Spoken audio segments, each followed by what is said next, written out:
Consider the Trump administration a danger to the world that will disappear in 2020. What if I told you that Bill Gates, Greta Thunberg, Al Gore, George Soros, Prince Charles, and Cardinal Turkson were meeting in the mountains to plot a global new order to be established on the back of the COVID pandemic? An outrageous movie plot? Or is it absolutely true? Donald Trump and the Davos connection, tonight from the editor's desk.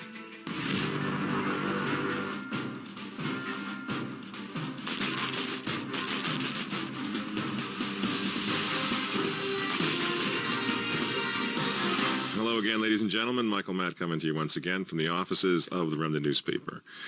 Here's something you're not apt to hear on mainstream media.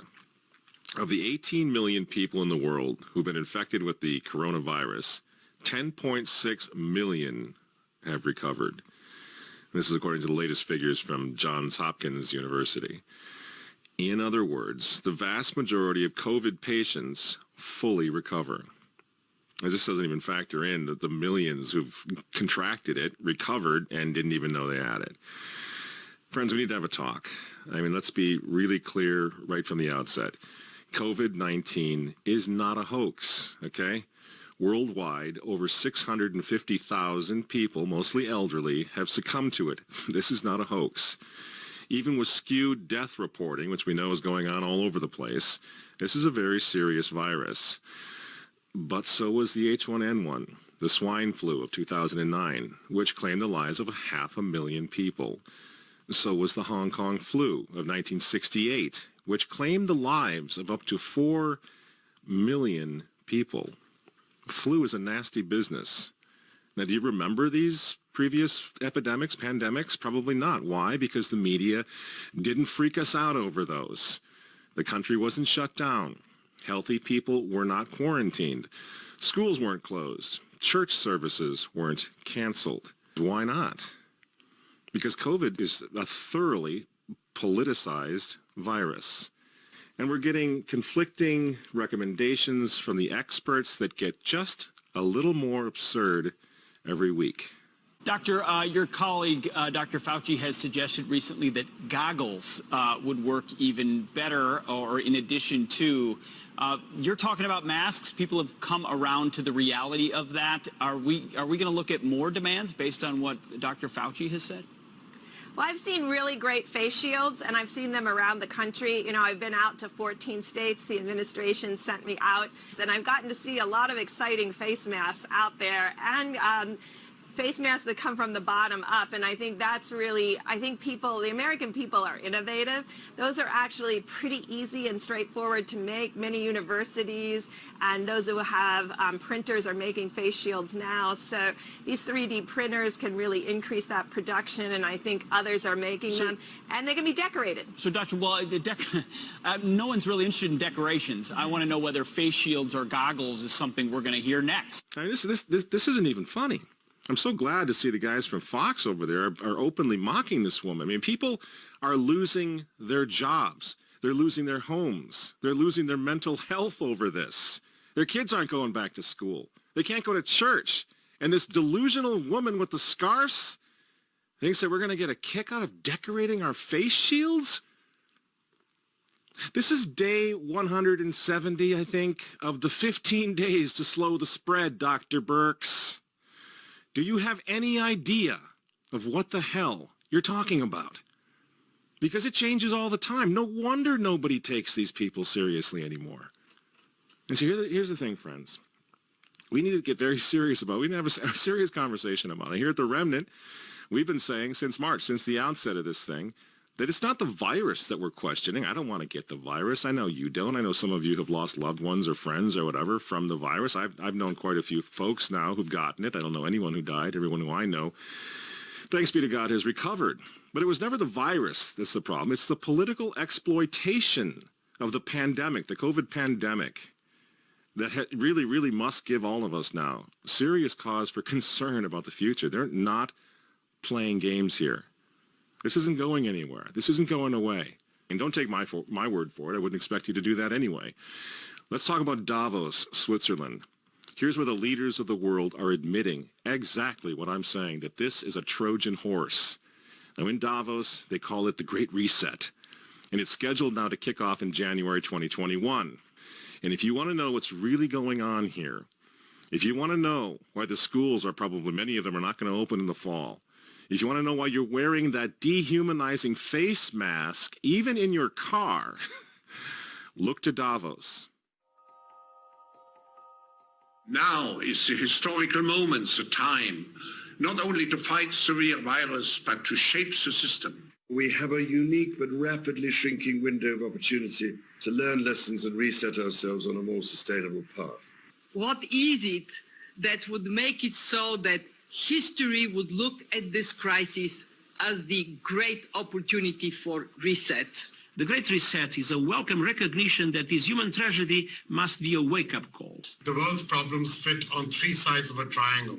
It's one versus many, man versus nature, and the unfortunate foundation is long-term versus short-term. Any recovery stimulus should have green conditions attached to it. We have to change our economy dramatically in the next 20 or 30 years and the next 10 years. It's absolutely decisive. The recovery has to be greener than any of the previous recoveries.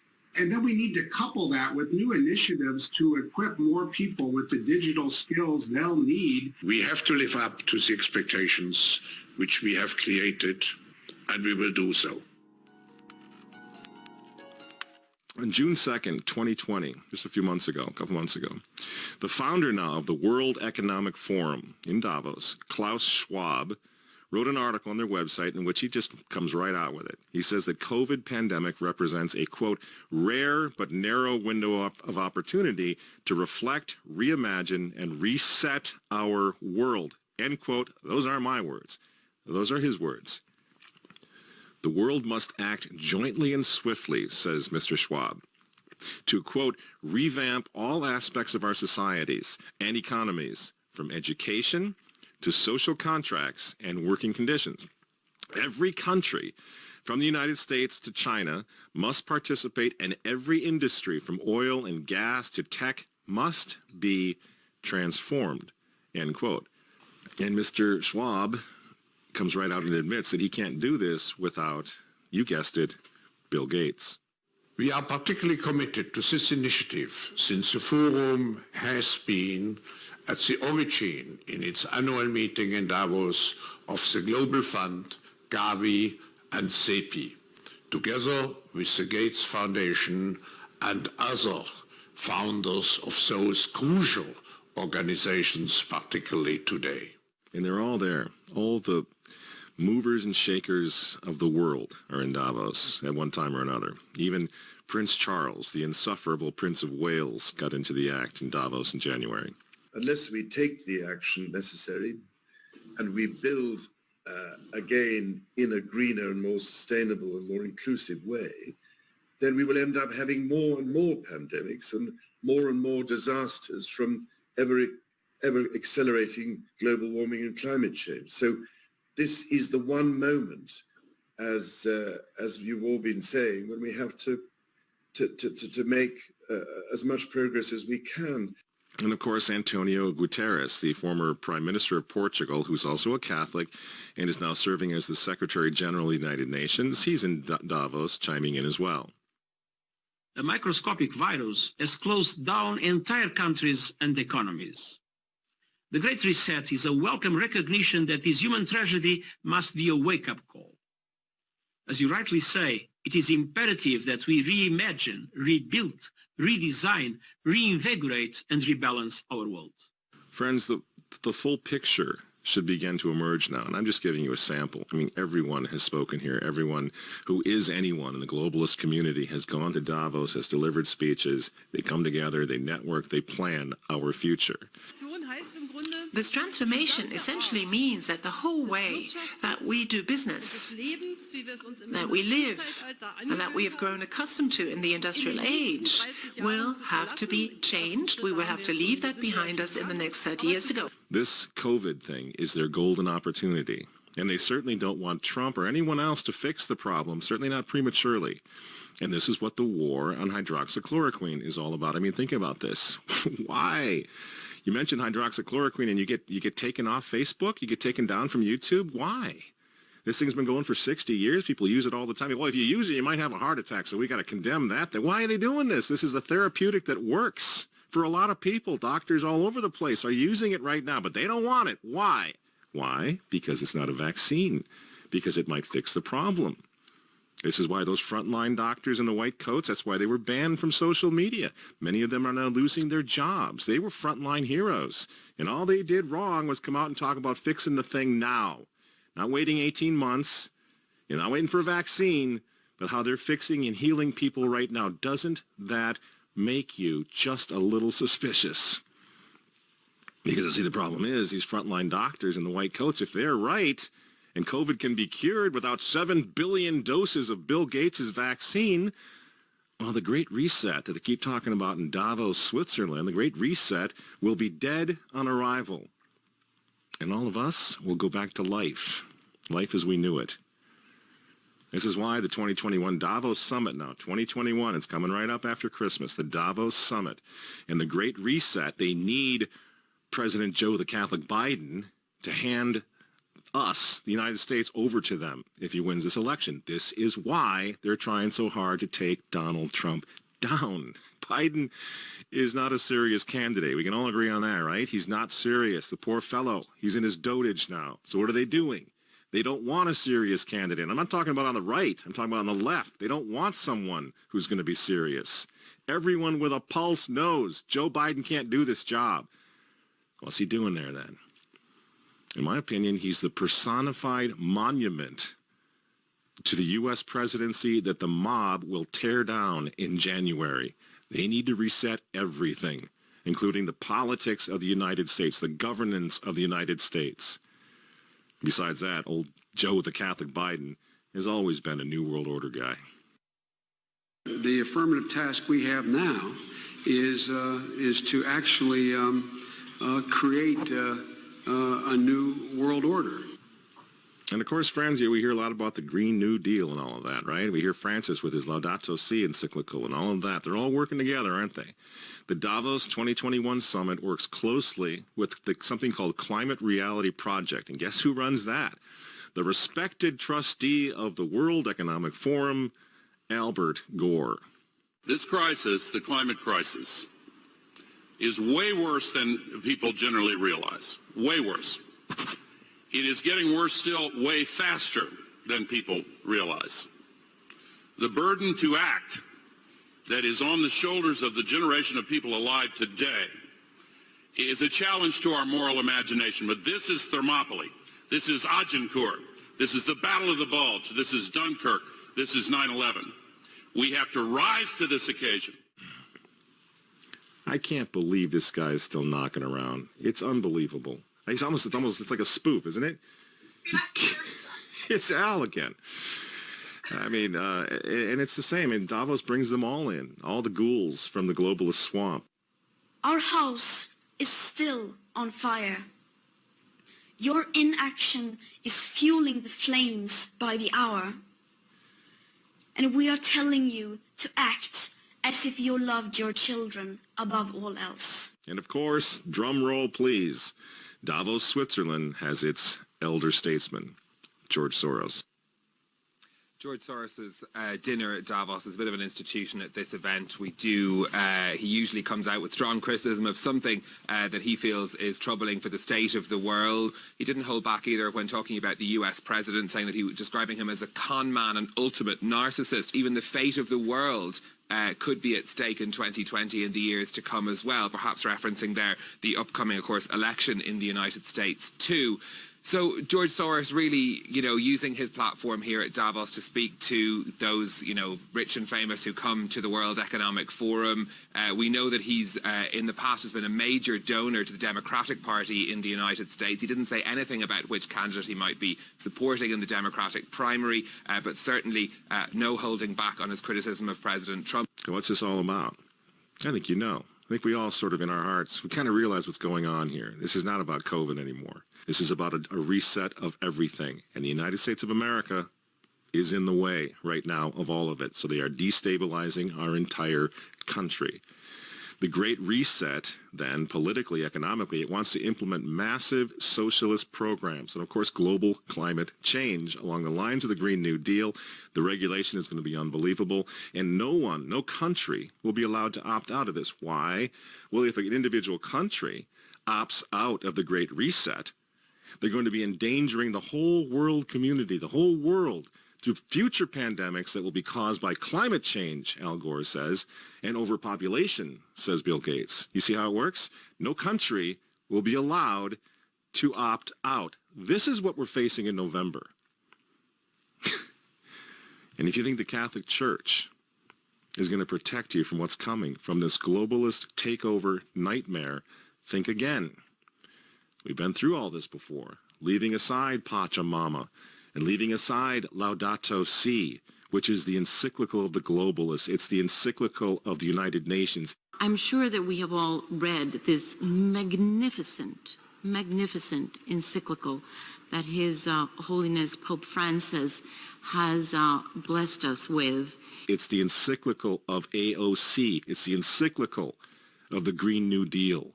Leaving that aside, Francis has already announced the global economic reset of his own last year. I don't know what makes this man think that he's an economist. I don't know where he learned all of this down in Argentina, but he's an amazing guy. He knows everything but theology. Ever notice that? He already announced his coming global economic reset. He calls it, in his humility, the economy Francesco, the economy of Francis. Remember? We showed you a bit of this. I'll show you a little more here. I will come for the economy of Francesco because we need a new economy, a new vision, and the teachings of Pope Francis in Laudato Si and in other teachings help to give us the pathway to a better world. Isn't that something? Now, this was announced last year, mid-2019.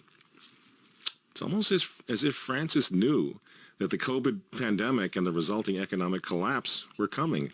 I wonder how he knew that. Isn't that weird? That he was already calling for an economic reset? Well, poor Francis, he couldn't make it out to Davos back in January when the big party happened. But he did send his representative, the globalist cardinal, Peter Turkson, in his place. Ladies and gentlemen, I'm pleased to welcome His Eminence Cardinal Turkson, Prefect of the Dicastery for Promoting Integral Human Development of the Vatican City-State, with a special message from His Holiness Pope Francis. Your Eminence, it is a pleasure to welcome you back to Davos. The stage is yours. This is to Professor Klaus Schwab, Executive Chairman of the World Economic Forum. As the World Economic Forum celebrates its 50th anniversary, I send greetings and prayerful good wishes to all taking part in this year's gathering. Everyone's in on the Great Reset. Well, almost everyone. There's one guy who's got the power to do something to stop it, and you know exactly where I'm going. And they made a mistake. They tried to get Trump on their side, so they invited Donald Trump to Davos, I think a couple of times. But in January, when Donald Trump, I think, really began to see the beast that he was up against, he went to Davos, to the World Economic Forum, and he stuck a mega finger in their eye. We're committed to conserving the majesty of God's creation and the natural beauty of our world. But to embrace the possibilities of tomorrow, we must reject the perennial prophets of doom and their predictions of the apocalypse. These alarmists always demand the same thing, absolute power to dominate, transform, and control every aspect of our lives. We will never let radical socialists destroy our economy, wreck our country. 2 days after Donald Trump gave that speech, the 89-year-old leftist weirdo billionaire George Soros made an emergency intervention where, at Davos, once again, warning that the U.S. 2020 election will determine the, quote, fate of the whole world. Now, in the context of Davos, take a look at this one more time. This is a month after Donald Trump addressed Davos and stuck the MAGA finger in their face. Here's what Francis, the Vatican, and Jeffrey Sachs had to say in response. And it is a dangerous country right now. It will be absolutely dangerous if Trump wins re-election. Trump wins re-election. Trump wins re-election. Francis invited this guy to the Amazon Synod as an honored guest and advisor. He's also Bernie Sanders' advisor. What's he doing in the Vatican? Why is this guy who's a promoter for socialist, out and out socialist, Bernie Sanders, what's he doing advising the Pope? Why does he have entree to the Vatican, friends? Sachs supports abortion and contraception, but that's not a problem for the Vatican. For the Vatican, for Pope Francis, and for his friends at the UN, Donald Trump is the problem, obviously, friends. Clearly, I consider the Trump administration a danger to the world, but I regard it as a purely temporary phenomenon that will disappear in 2020. Do you get it? Do you see why there's so much hate for Trump? Because with all of his faults, again, he's the capitalist. He's not the globalist. He never will be one of them, which is why he pulled the United States out of the Paris Climate Agreement. Donald Trump pulled the United States out of the World Health Organization. That's Bill Gates and company. And now he's threatening to pull the United States out of the World Trade Organization. People say, yeah, well, Donald Trump got married twice. He's a bad guy. Really? He's right in the face of the demons on this, friends. Nobody ever said he was a saint. He's knocking the sacred cows of the United Nations down all over the world right now. The General Assembly routinely votes 185 against the United States on almost everything right now. And you remember, speaking of the United Nations, in November of 2019, again, right before COVID landed, Trump went to the UN, on the floor of the General Assembly, and he declared war on globalism. Wise leaders always put the good of their own people and their own country first. The future does not belong to globalists. The future belongs to patriots. And shortly after the speech at the UN, Donald Trump delivered, what do you think happened? The coronavirus was unleashed on the world, and Trump's booming U.S. economy went on life support. Do you think that was an accident? So when they tell all of us to stay home, wear your mask so grandma doesn't get sick, please understand what's really going on here. They don't care about your grandmother. They don't care about old people, these people. They don't care about babies. They want them aborted so that they can save the common home. Abort babies, millions of them all over the world. They don't care about babies. They don't care about old people. In fact, if you want to save your grandma, tell the globalists to stay the hell away from her. You remember how some of them, like Cuomo and characters like this, were running COVID recovering patients through nursing homes? That's how much they care about grandma. And the name of the game now is to bring the United States economy to its knees, get it out of the way, so that everyone will want the Great Reset. Make the new normal so intolerably abnormal that even you and I, maybe, at some point in the near future, will be begging for the vaccines because we'll be driven crazy by that point. Begging for whatever else is going to keep us safe according to our jailers and our handlers and our zookeepers. You see? That's what they want. That's why they keep using this term, new normal. You know what we do to fight back? Go to work. Go back to school. If you're healthy, take off the mask. And for heaven's sake, go back to church and pray that Trump wins in November. That's what the reset was on. That's what the Russia hoax was all about. That's what the impeachment hoax was all about. Don't you see? For 4 years, they've been trying to stop this man because if he strengthens America, if he makes it great again, if he brings the economy back again, the reset won't happen. The New World Order is going to be set way back. Who knows when they're going to have another COVID opportunity like this one again, and they know it. So ask yourselves why they hate this man. These folks, these men, they hate God. They hate the unborn. They hate the traditional family. They hate you. And they hate Donald Trump, whose political opponents, by the way, right now are knocking statues of saints to the ground. They're beating up cops, and they're burning flags. You say you don't like Trump. I'm sorry, friends, but who cares? That doesn't really matter anymore. what you think of Trump's personality or his tweets. Look at the big picture. The choice is simple, friends. Stand with America right